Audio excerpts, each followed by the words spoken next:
भारतीय निर्वाचन आयोग ने 10 राज्यों में राज्यसभा की सीटों के लिए द्विवार्षिक चुनावों का कार्यक्रम घोषित किया है।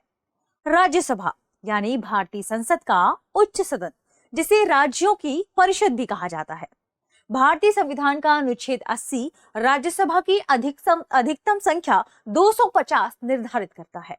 इसमें राष्ट्रपति द्वारा मनोनीत 12 सदस्य भी शामिल हैं। आज के सेशन में हम राज्यसभा से संबंधित प्रमुख तथ्यों पर चर्चा करने वाले हैं। जानेंगे इसकी पात्रता, इसके कार्यकाल और विशेष शक्तियों के बारे में। आगे बढ़ने से पहले आपके लिए एक महत्वपूर्ण सूचना है। अगर आप घर बैठे यूपीएससी की प्रिपरेशन करना चाहते हैं तो दृष्टि आईएएस लेकर आया है एक बहुत ही शानदार कोर्स, जिसका नाम है studio GS foundation live online course. इस कोर्स की सबसे खास बात है कि इसमें यूपीएससी के लिए जरूरी जनरल स्टडीज के सारे विषय, 2 साल की करंट अफेयर की क्लासेस का एक्सेस, दृष्टि की मैगजीन, प्रिंटेड बुकलेट्स और बेस्ट फैकल्टी, ये सब कुछ मिल रहा है बहुत ही कम कीमत में। यानी इसकी फीस की पहली ईएमआई है 24,999 रुपए और दूसरी ईएमआई है 15,000 रुपए। ठीक है, अगर आपको इस फीस में भी डिस्काउंट चाहिए तो कूपन कोड इस्तेमाल करें, गीत कूपन कोड के इस्तेमाल करने से आपको ये फीस और भी कम कीमत में मिलेगी। 10% तक का डिस्काउंट आपको इसमें मिल सकता है। ध्यान रखें, 10% तो मिलेगा ही मिलेगा। ये आपको हिंदी, इंग्लिश और इंग्लिश तीनों मोड्स में मिलेगी। कहां से खरीद सकते हैं? डिस्क्रिप्शन में लिंक दी गई है, जिसमें हिंदी, इंग्लिश और इंग्लिश तीनों का आपको कोर्स मिल जाएगा। बैच शुरू हो रहे हैं हिंदी मीडियम का 9 मार्च से, द इंग्लिश मीडियम का 10 मार्च से और इंग्लिश का 11 मार्च से। तो फिर देर किस बात की, क्योंकि ये मौका भी आपको सीमित समय के लिए दिया गया है। ये ऑफर सीमित समय के लिए है। कॉल करें 87501 पर और इस अवसर का लाभ उठा लीजिए। इस कोर्स की सबसे खास बात क्या है? मान लीजिए आपने इस कोर्स में एडमिशन लिया, इसके बाद आपका मन हो कि आप दृष्टि के किसी ऑफलाइन सेंटर में जाकर क्लास करना चाहते हैं। आप दृष्टि के किसी भी ऑफलाइन सेंटर में जाकर क्लास करेंगे, वहां की फीस में आपकी ये पूरी फीस एडजस्ट हो जाएगी। इसका मतलब आपको ये कोर्स मिल रहा है बिल्कुल फ्री। तो इस मौके का लाभ उठाइए, यूपीएससी की प्रिपरेशन आसान तरीके से घर बैठे शुरू कर दीजिए। आगे बढ़ते हैं और देखते हैं हम राज्यसभा के बारे में। राज्यसभा, जैसा कि अभी हमने पढ़ा, राज्यों की परिषद भी इसे कहा जाता है। ये भारतीय संसद का उच्च सदन माना जाता है। राज्यसभा की पात्रता हेतु व्यक्ति को भारत का नागरिक होना चाहिए। और भी कुछ पात्रताएं हैं, उनके बारे में हम आज यहाँ पर जानेंगे। राज्यसभा राज्यों की परिषद यानी राज्यसभा भारतीय संसद का उच्च सदन है। राज्यसभा में राज्यों और केंद्र शासित प्रदेशों के प्रतिनिधि और भारत के राष्ट्रपति द्वारा मनोनीत व्यक्ति शामिल होते हैं। संवैधानिक प्रावधान की बात करें तो भारत का संविधान अनुच्छेद 80 राज्यसभा की अधिकतम संख्या 250 निर्धारित करता है।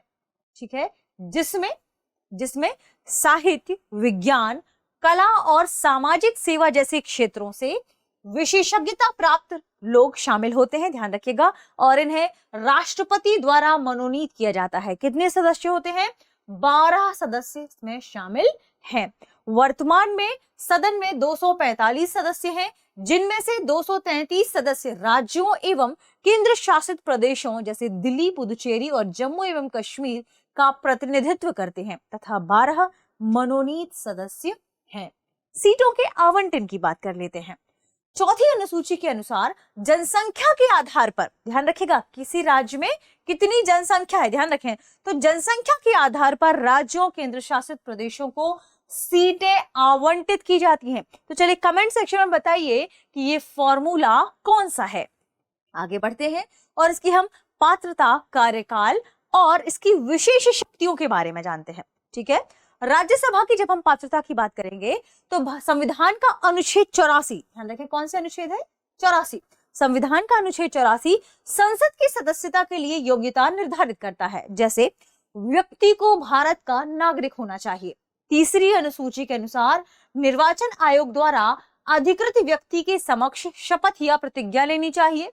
उसकी आयु कम से कम 30 वर्ष पूरी होनी चाहिए, या आप कह सकते कम से कम 30 वर्ष होनी चाहिए।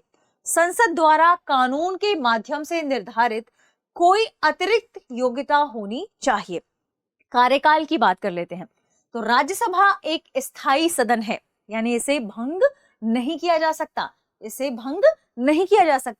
इसके 1/3 सदस्य, कितने सदस्य? 1/3, 1/3 सदस्य प्रति 2 वर्षों में क्या होते हैं? सेवानिवृत्त होते हैं। और क्या होते हैं? सेवानिवृत्त होते हैं। और प्रत्येक सदस्य का कार्यकाल 6 वर्ष का होता है। 6 वर्ष हुआ, सेवानिवृत्त हुए। ध्यान रखिए, प्रति 2 वर्षों में कितने सदस्य होते हैं? एक 1/3 या आप कह सकते हैं 1/3 सदस्य सेवानिवृत्त होते हैं। तो 2 वर्ष की अवधि में ऐसा होता है, आपको नोट कर लेना है, कई बार ऐसे स्टेटमेंट फ्रेम होता है। ठीक है, अब त्यागपत्र, मृत्यु अथवा अयोग्यता के कारण रिक्त हुई सीटों को, यानी कोई त्यागपत्र दे देता है, कुछ मृत्यु की वजह से और कुछ अयोग्यता के कारण रिक्त हुई सीटों को भरने के लिए उपचुनाव आयोजित किए जाते हैं तथा निर्वाचित सदस्य केवल मूल कार्यकाल के शेष समय के लिए ही कार्य करता है। मान लीजिए किसी व्यक्ति का, जैसे राज्यसभा सदस्य का कार्यकाल क्या है? 6 वर्ष का। ठीक है, 4 वर्ष ही वो व्यक्ति काम करा, उसके बाद उसकी मान लीजिए मृत्यु हो गई, तो उसका समय कितना बचा? अब 2 वर्ष। तो जो अब उपचुनाव हुआ और उससे जो व्यक्ति सिलेक्ट हुआ, अब वो कितने वर्षों के लिए हुआ? 2 वर्षों के लिए। ठीक है, बात कर लेते हैं सभापति की। भारत के उपराष्ट्रपति सदन के पदेन सभापति के रूप में काम करते हैं, यानी भारत के जो उपराष्ट्रपति हैं वो राज्यसभा के पदेन क्या होते हैं? पदेन सभापति होते हैं। ध्यान रखिएगा, कौन? भारत के उपराष्ट्रपति राज्यसभा के पदेन सभापति होते हैं, इनके रूप में कार्य करते हैं। आगे बढ़ते हैं, बात कर लेते हैं चुनाव प्रक्रिया की। उसके पहले विशेष शक्तियों के बारे में। भारतीय संविधान का अनुच्छेद 249 यह प्रावधान कर दी, देखिए राज्यसभा को 2 विशेष शक्तियां प्राप्त हैं। एक अनुच्छेद 249, आर्टिकल 249। अब इसमें क्या कहा गया है? आर्टिकल 249 यह संसद को राज्य सूची में सूचीबद्ध किसी विषय पर कानून बनाने के लिए अधिकृत करता है। ध्यान रखें। और दूसरा है आर्टिकल 312, अनुच्छेद 312। ये 2 विशेष शक्तियां हैं किसके पास? विशेष शक्तियां हैं राज्यसभा के पास। आर्टिकल 312 क्या कहता है? संसद को केंद्र व राज्य दोनों के लिए समान नई अखिल भारतीय सेवाओं का सृजन करने के लिए अधिकृत करता है। समान नई अखिल भारतीय सेवाओं के सृजन की बात करता है आर्टिकल 312, ऑल इंडिया सर्विसेज। ठीक है, की बात करता है। अब बात करते हैं हम हमारे आज के मुख्य बिंदु की, चुनाव प्रक्रिया क्या है, प्रोसेस क्या है। चुनाव प्रणाली। सदस्यों का चुनाव राज्यों एवं संघ शासित क्षेत्रों, यानी जो केंद्र शासित क्षेत्र हैं, उनकी विधानसभाओं के निर्वाचित सदस्यों द्वारा एकल हस्तांतरणीय मत के माध्यम से आनुपातिक प्रतिनिधित्व प्रणाली के अंतर्गत अप्रत्यक्ष रूप से किया जाता है। बात करें कैसे, ये भी देखते हैं। इस प्रणाली में विधायक यानी जो एमएलए हैं, किसी एक प्रत्याशी को मत देने के स्थान पर मतपत्र पर प्रत्याशियों को अपनी वरीयता क्रम के रूप में, यानी एक ही व्यक्ति को मत देने की बजाय ये क्या करते हैं, एक इन्हें ऐसा मान लीजिए पेपर मिलता है। ठीक है, उस जैसे मतपत्र कहा जाता है, उस मतपत्र में जो भी प्रत्याशी हैं, मान लीजिए ये इन फलाने फलाने नाम के प्रत्याशी हैं, उनकी वरीयता क्रम रखते हैं कि पहले नंबर पर ये होगा, दूसरे नंबर पर ये, तीसरे नंबर पर ये, चौथे नंबर पर, इस तरीके से वरीयता क्रम लिखा जाता है। वरीयता क्रम में अंकित करते हैं। निर्वाचित घोषित होने हेतु प्रत्याशी को निर्धारित निर्वाचन कोटा प्राप्त करना अनिवार्य होता है। यानी अगर कोई निर्वाचित होगा तो उसके लिए जरूरी क्या है कि जो भी कोटा निर्धारित किया गया है निर्वाचन का, उस निर्वाचन कोटा के बराबर उसे मत प्राप्त करना अनिवार्य होता है। निर्वाचन कोटा प्राप्त करना अनिवार्य होता है। यदि कोई प्रत्याशी आवश्यक कोटा से अधिक मत प्राप्त कर लेता है तो अधिशेष मतों को, मान लीजिए एक ने आवश्यक कोटा इतना है, उसने इसे पूरा कर लिया, अब उसके पास जितने और मत बचे हैं तो इन शेष मतों को बारी बारी से क्या कर दिया जाता है, इनमें बांटा जाता है। तो इसमें क्या, अधिशेष मतों को द्वितीयक वरीयता के अनुपात में अगले प्रत्याशी को हस्तांतरित किया जाता है। एक के बाद एक अगले को हस्तांतरित कर दिया जाता है।